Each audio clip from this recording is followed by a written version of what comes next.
السلام علیکم ورحمۃ اللہ وبرکاتہ۔ حکایت صحابہ میں سے تعلیم کریں گے۔ ایک صحابی رضی اللہ تعالیٰ عنہ کا زکوٰۃ میں اونٹ دینا۔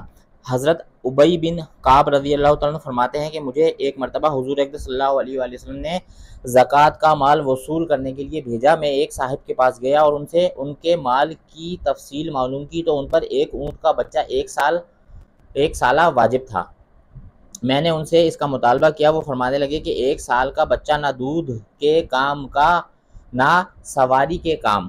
انہوں نے ایک نفیس عمدہ جوان اونٹنی سامنے کی، یہ لے جاؤ۔ یعنی دیکھیں ایک بندہ کیا ہے، ایک بچہ، لیکن وہ کیا دے رہے ہیں، اونٹنی۔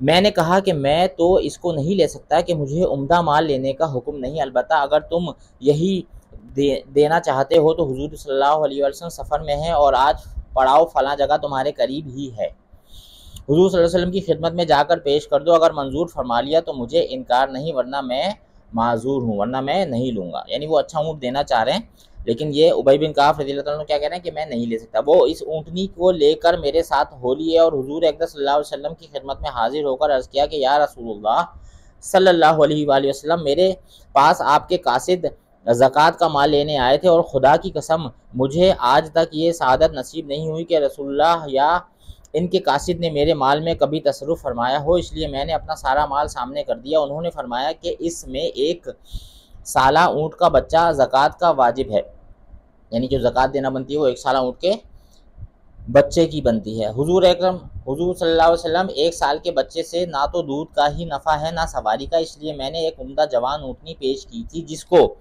انہوں نے قبول نہیں کیا، اس لیے میں خود لے کر حاضر ہوا ہوں۔ حضور صلی اللہ علیہ وسلم نے فرمایا کہ تم پر واجب تو وہی ہے جو انہوں نے بتلائی، مگر تم اپنی طرف سے اس سے زیادہ اور عمدہ مال دو تو قبول ہے، اللہ تمہیں اس کا اجر مرحمت فرمائے۔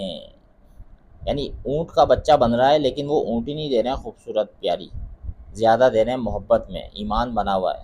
آج ہمارا ایمان کیا کہتا ہے، بچا لیں بس، ہیں زکوٰۃ بھی جو ہے بس کیسے میں اور آپ دے رہے ہیں، اللہ ہم سب کی حفاظت کرے اور ہمیں دینے والا بنائے۔ انہوں نے عرض کیا کہ یا یہ حاضر ہے، حضور صلی اللہ علیہ وسلم نے قبول فرما لیا اور برکت کی دعا فرمائی۔ فائدے میں شیخ الحدیث رحمۃ اللہ لکھتے ہیں کہ یہ زکوٰۃ کے مال کا منظر ہے۔ آج بھی اسلام کے بہت سے دعوے دار ہیں اور حضور صلی اللہ علیہ وسلم کی محبت کا دم بھی بھرتے ہیں، لیکن زکوٰۃ کے ادا کرنے میں زیادتی کا تو کیا ذکر ہے، پوری مقدار بھی ادا کرنا موت ہے۔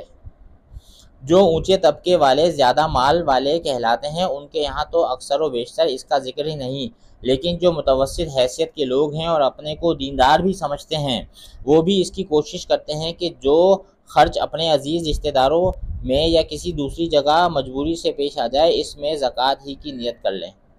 یعنی میں اور آپ اگر کسی کو کوئی مدد بھی کرتے ہیں تو کیا سوچتے ہیں، میرا تو یہی حال ہے، اللہ معاف کرے۔ خیر بہرحال اگر ان باتوں کو کہیں گے نہیں، سنیں گے تو پھر تو کیسے عمل بنے گا۔ تو اللہ پاک ہم سب کو بہترین اعلیٰ درجے پہ زکوٰۃ کی ادائیگی کرنے کی توفیق عطا فرمائے۔ زکوٰۃ ادا کرنے سے مال بڑھتا ہے میرے دوستوں، ہیں علماء کیا فرماتے ہیں، سود سے کم ہوتا ہے، بظاہر کچھ ہے لیکن جو ہے نا وہ اللہ کا ضابطہ یہی ہے بھائی، زکوٰۃ ہم پوری ادا کرنے والے بن جائیں۔ ہمارے چینل کو سبسکرائب کریں، ہماری پلے لسٹ ہیں ان کو جا کے دیکھیں، انشاءاللہ آپ کو مزہ آئے گا۔ السلام علیکم ورحمۃ اللہ۔